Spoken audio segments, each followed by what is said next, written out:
पतंग को पता होता है कि उसका अंत एक कचड़े में जाकर होगा, लेकिन उससे पहले उसे आसमान छूकर दिखाना होता है। पहाड़ों को चीरते हुए जब नदी निकलती है ना, तो कभी नहीं पूछती है कि समुंदर अभी कितना दूर है। और नदी में गिरने से तो कभी किसी की मौत नहीं होती है, मरता तो वही है जिसे तैरना नहीं आता है। तो हम सब परिस्थितियों के आगे हार जाते हैं, हम हार जाते हैं। परिस्थितियां सबके सामने होती है, जो डट के रहा उसे मंजिल मिली, और जो नहीं डटा वो हार के चला गया। जब सफलता और असफलता में थोड़ा सा का अंतर है। सफलता आपका परिचय दुनिया के सामने कराएगी और असफलता दुनिया का परिचय आपसे करा देगी। इसलिए सफल जरूर होइए। देखिए 97% लोग जो है ना, वो थक के किसी काम को छोड़ देते हैं और जिंदगी भर उन 3% लोगों के लिए काम करने लगते हैं जो कभी भी हार नहीं मानते हैं। मेहनत बता देता है कि परिणाम कैसे मिलेगा, वरना परिणाम तो बताता ही है कि आपका मेहनत कैसा था। और यार अगर आपको दिल लगाना ही है तो किताबों से लगाओ ना यार, बेवफा भी निकलेगी तो मुकद्दर बना के जाएगी।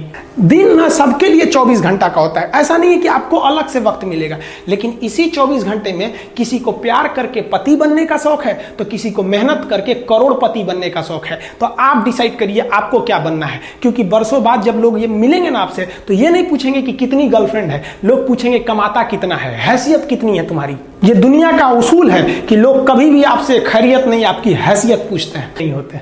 देखिए जीवन में ना अपने अंदर से अहंकार बिल्कुल निकाल दीजिएगा। अहंकार बहुत ही खराब चीज है। कहते हैं कि अहंकार में इंसान को इंसान नहीं दिखता, और छत पे चढ़ जाओ तो खुद का मकान नहीं दिखता। अहंकार नहीं करना चाहिए। छत को बहुत गुरूर था छत होने का, एक मंजिल और बनी और छत फर्श हो गया।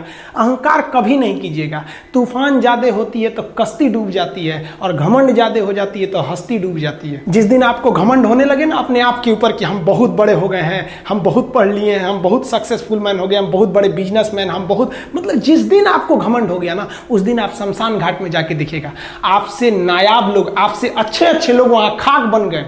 दुनिया में ना किसी से जलन नहीं रखनी चाहिए। देखिए माचिस जो होता है ना दूसरे को जला देता है, लेकिन कभी माचिस को देखें वो खुद को भी जला लेता है। अतः अगर आप दूसरे की बुराई करेंगे, दूसरे के पीछे रहेंगे ना, तो इसमें आपका लॉस होगा। और अगर आपकी कोई बुराई कर रहा है ना, तो आपको खुश होना चाहिए कि आप आगे बढ़ रहे हैं। बुराई उसी का लोग करते हैं जो आगे बढ़ रहा होता है, जो पहले गिरा हुआ है उसकी लोग क्या बुराई करेंगे। और जब भी आपकी कोई बुराई करे तो आप उसे सहज स्वीकार करें, और आप उसे प्रूव मत कीजिए कि हम ये नहीं है।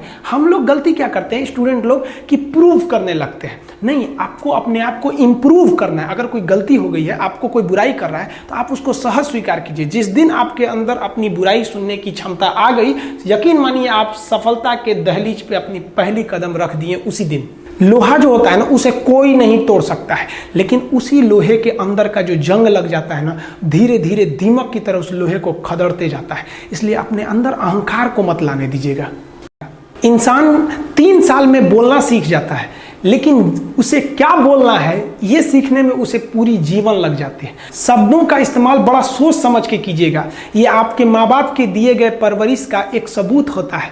अतः आप अगर किसी से अपशब्द बात करते हैं तो सभ्य व्यक्ति आपको नहीं कोसेगा, बल्कि आपके माँ बाप को कहेगा कि इसे संस्कार नहीं सिखाया। ये शब्द जो होते हैं हमारी परवरिश का परिचय करा देते हैं। शब्द का इस्तेमाल भोजन की तरह करना चाहिए। जिस तरह से भोजन को बनाने के बाद थोड़ा सा चख लिया जाता है, उसी तरह शब्द को दूसरे के सामने बोलने से पहले एक बार जरूर चख लीजिएगा।